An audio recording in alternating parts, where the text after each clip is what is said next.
cómo encontrábamos algunas personas utilizando los abrigos rocosos, utilizando el fuego, pero finalmente lo que prevalecía era esa naturaleza. Luego que Adán y Eva se pusieron a hacer cositas, y crearon a Caín y Abel, y aparecieron todas las cosas, y se comieron la manzana, etc., ya empezamos a domesticar el planeta como tal, ya estamos usando una energía muscular, ya hay unos poblamientos dispersos, ya estas zonas de los abrigos rocosos ya empiezan como a ser, pues ya no solo de los abrigos rocosos, sino generamos otros lugares de vivienda, etcétera, hasta que llegamos, por ejemplo, aquí ya en la Edad Media, unas ciudades artesanales, una división del trabajo, ya no solo es la energía muscular, sino ya tenemos una energía, por ejemplo, por agua, los molinos de viento que asustaban a Don Quijote, etc. ¿En qué estamos hoy? En estas ciudades totalmente densas, ruido, mucho material particulado, mucha contaminación, nada de superficies vegetales, ni siquiera en el campo. Vamos a tener, según las proyecciones, un escrito de Brigitte Baptiste que hizo ayer o antes de ayer, vamos a tener una ciudad en un futuro con algo verde domesticado y unos campos totalmente plastificados, laminados, como está pasando en la sabana de Bogotá. Entonces ya no tenemos verde por ningún lado y nos quedan dos opciones.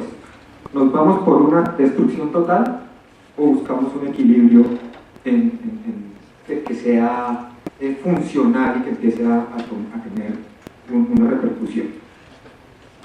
Este es un ejemplo de qué le pasa a una ciudad y qué le pasa al medio ambiente, a la naturaleza, al área rural. Pasamos de una ciudad consolidada, el periurbano se empieza a extender, cada franja empieza a hacer presión sobre la otra, hasta que llegamos a un punto donde el silvestre se encuentra presionado, bien sea por un accidente geográfico, por una barrera, por un espacio donde los actores al margen de la ley no nos dejan entrar, etc. ¿Cierto? Pero entonces el rural, el silvestre empieza a desaparecer. Para el 2025, depende del autor, ya como que uno no le hace caso a ninguno, pero una cifra, para el 2025 el 60% de la población mundial vivirá en áreas urbanas. ¿Eso qué quiere decir? Que tenemos que gestionar la ciudad y tenemos que gestionar bien cómo vamos a vivir en esa ciudad relacionado con una naturaleza urbana, con una biodiversidad urbana.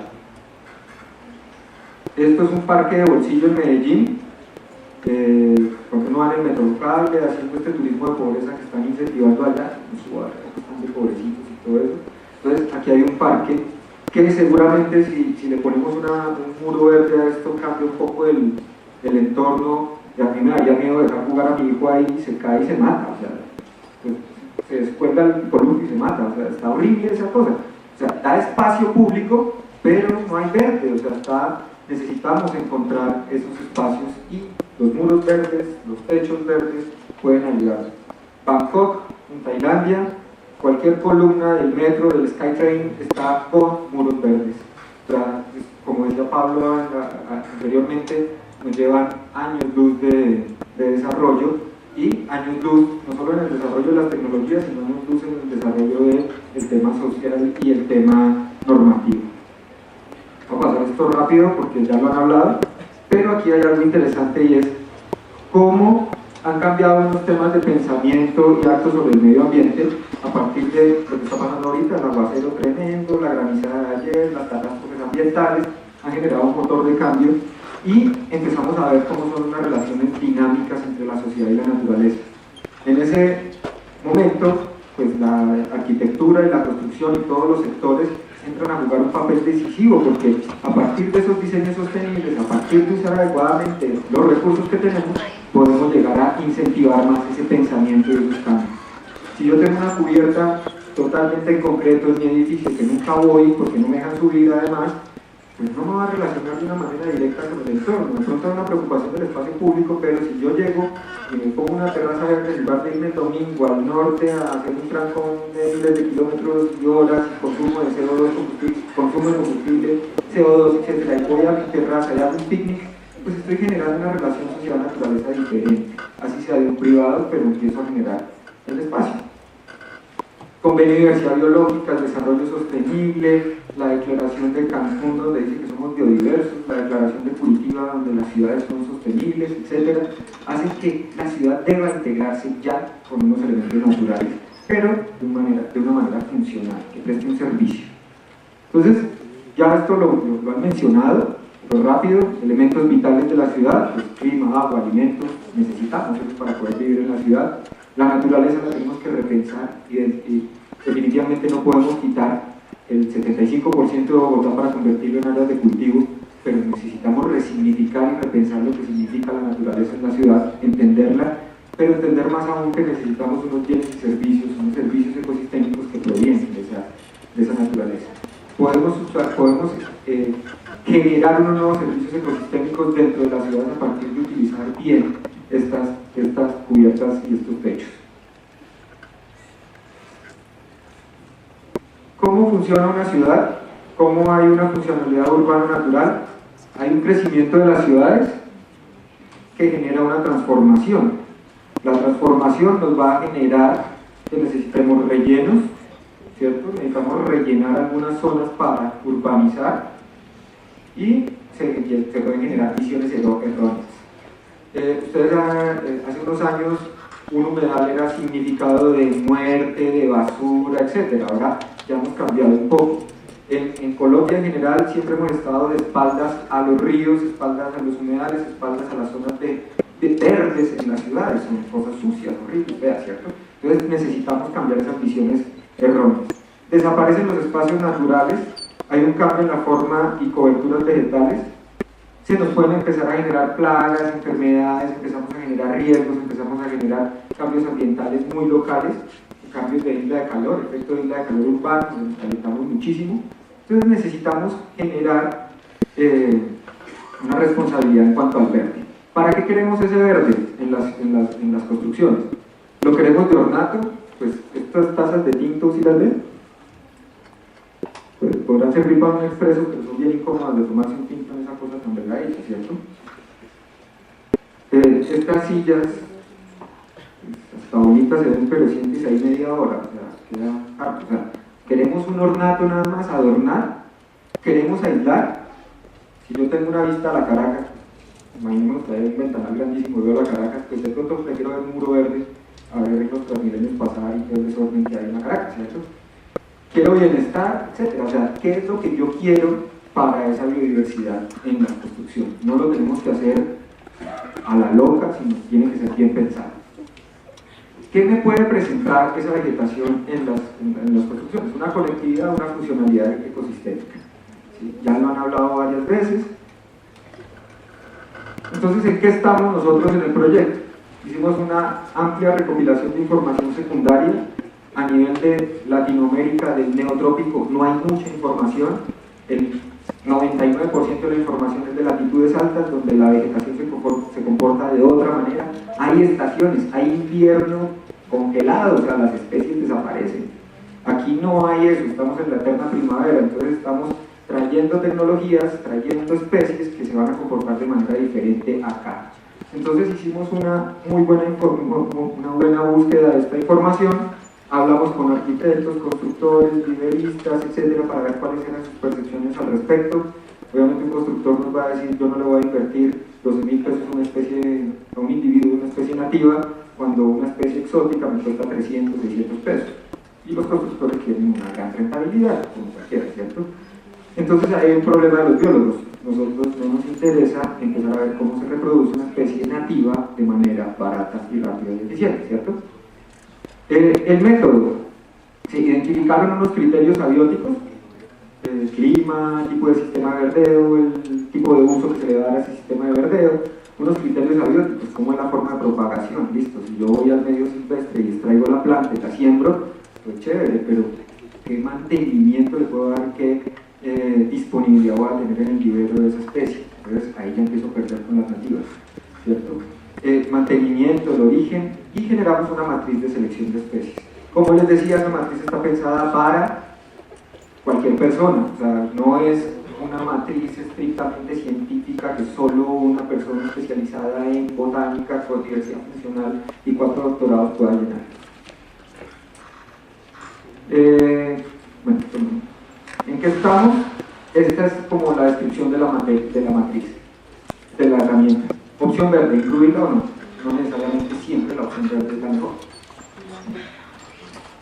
voy a poner una pared verde, solo tengo unas especies, además las quiero que tengan unas flores tremendas, las únicas que tengo disponibles tienen polen y lo voy a poner en el pabellón de alérgicos de la clínica alemana.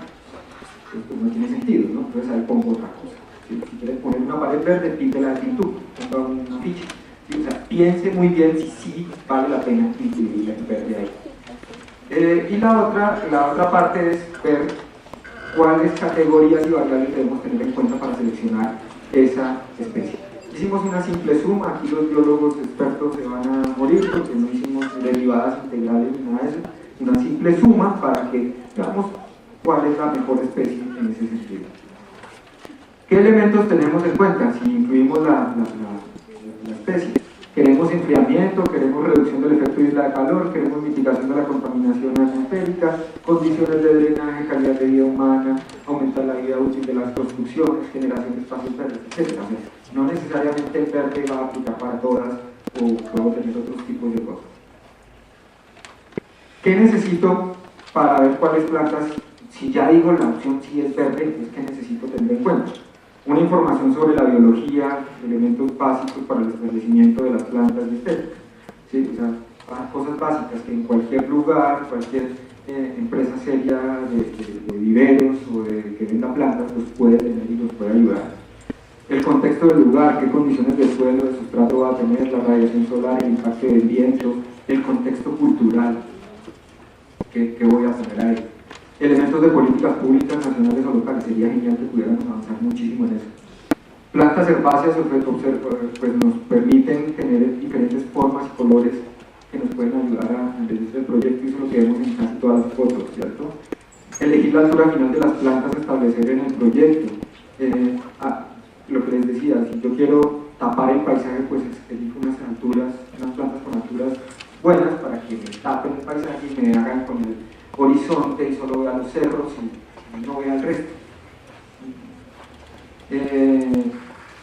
Seleccionar siempre especies nativas, ojalá, propias, pues nativas significa propias del país, o sea, ojalá pudiéramos siempre seleccionar las especies nativas de la región donde vamos a estar, tratar de no recurrir a especies exóticas o foráneas. Brasil ya hizo un código de conducta entre los viveristas para no usar ningún tipo de especies exóticas.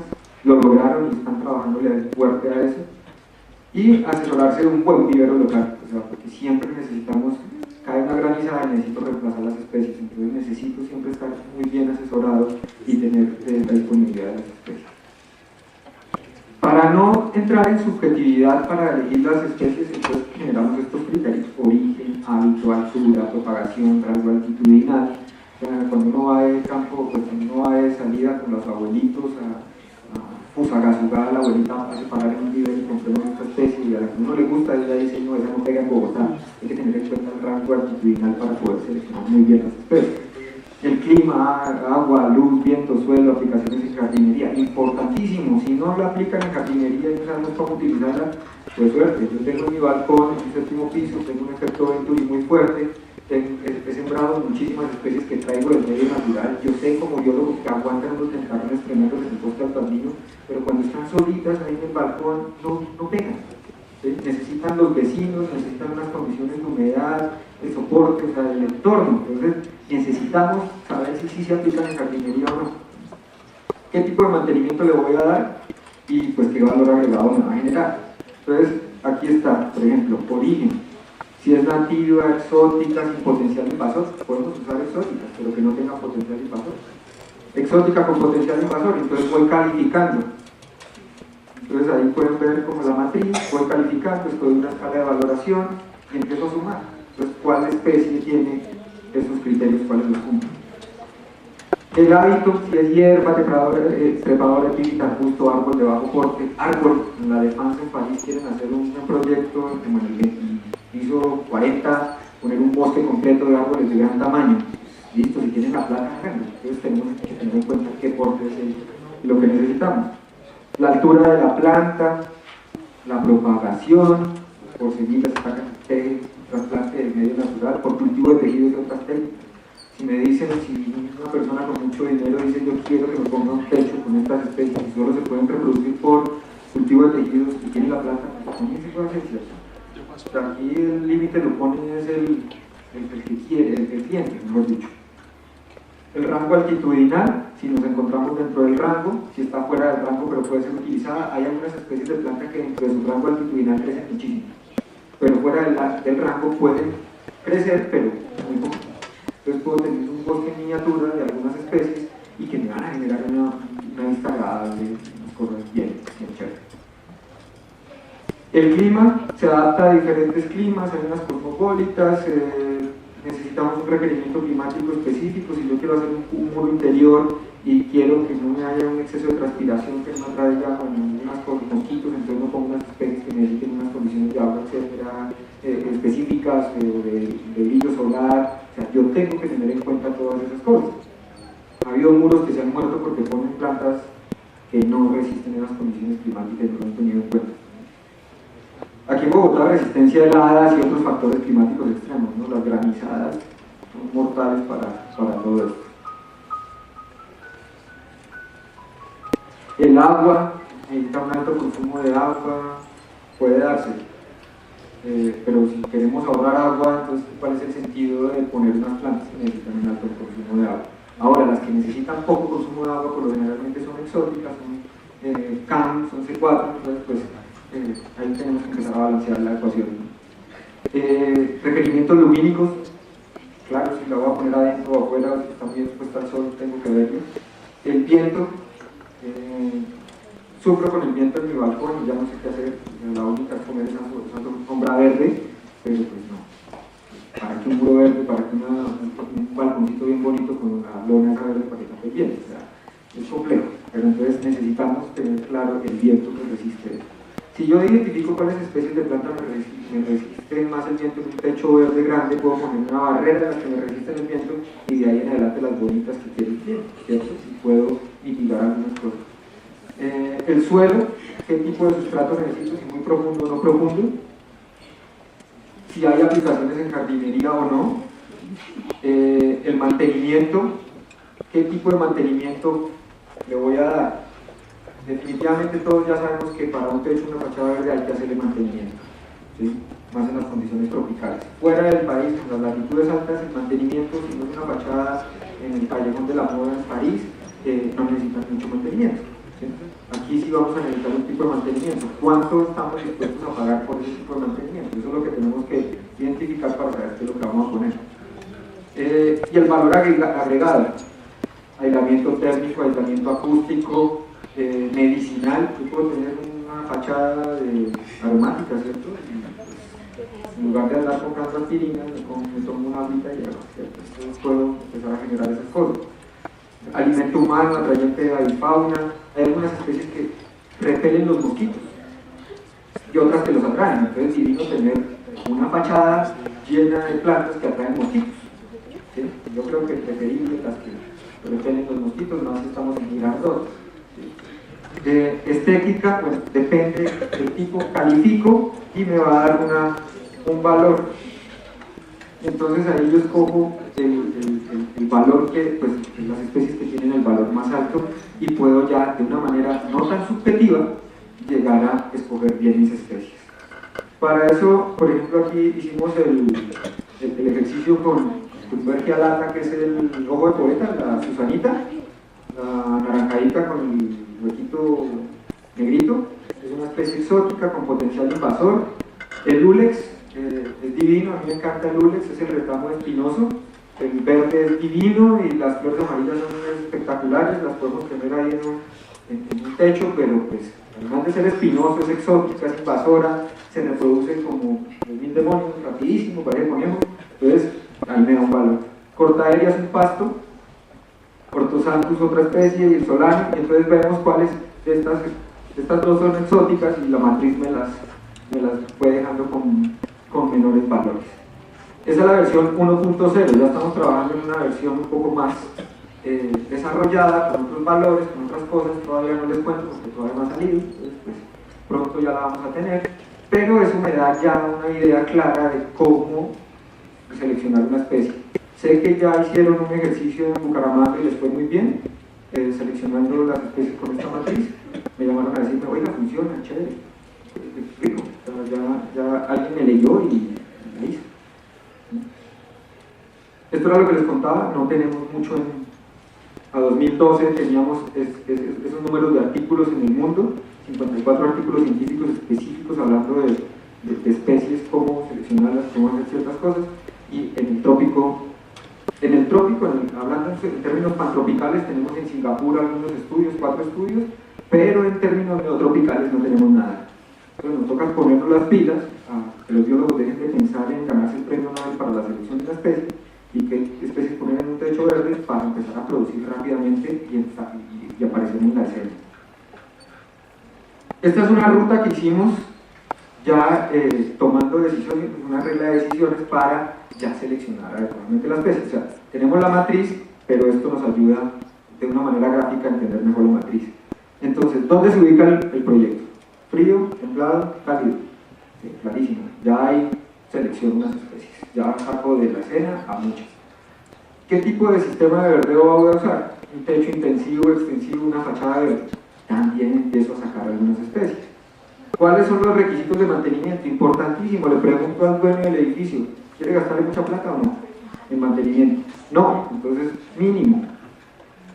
Entonces ya empiezo a seguir, ya empiezo a seleccionar la especie.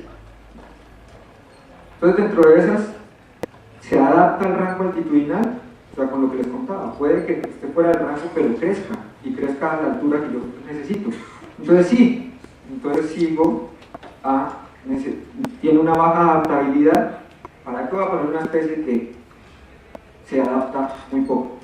Cada 15 días voy a tener que estar poniendo nuevos individuos. Entonces me devuelvo y voy a seleccionar la especie. Si se adapta, si tiene una alta adaptabilidad, sigo, y entonces tiene bajos requisitos de mantenimiento, entonces sí, entonces me voy a esta. ¿Y cuál es el uso de la obra? ¿Es institucional, residencial, sector salud, sector lo que sea? O sea, ya identifico qué es lo que yo quiero hacer. En un edificio yo puedo tener una parte de techo bien interesante con todo el diseño paisajístico y dejarle un espacio para que la comunidad siembre lo que quiera, ¿sí? En Kennedy, en el sur, en muchas zonas del norte, donde hay casas todavía con techos, uno puede ver un techo verde construido por la abuelita cada vez que va de viaje. Y esta es la Araucaria cuando nació su tío, su papá, su abuelito, ¿cierto? O sea, tienen esa historia en materas. Pero finalmente está, cuando yo lo veo desde arriba de un techo verde, lleno de matas. O sea, ¿cuál es el uso? Y ahí empiezo a tomar decisiones, cómo voy a tomar la especie. ¿Qué reviso en la especie que ya voy seleccionando? Tipo de propagación, la genealogía, la estrategia reproductiva, los usos que se le pueden dar. Hay algunos limitantes al sistema de verdeo. Si el sustrato es muy chiquito y pues hay mucho viento o algunas cosas, entonces selecciono las especies. Si me voy por herbáceas, por epífitas, por raíces adventicias. Si no, pues ya puedo pensar en otro tipo de especies. ¿Existen disponibles en vivero? No. ¿Qué hago? ¿Sí?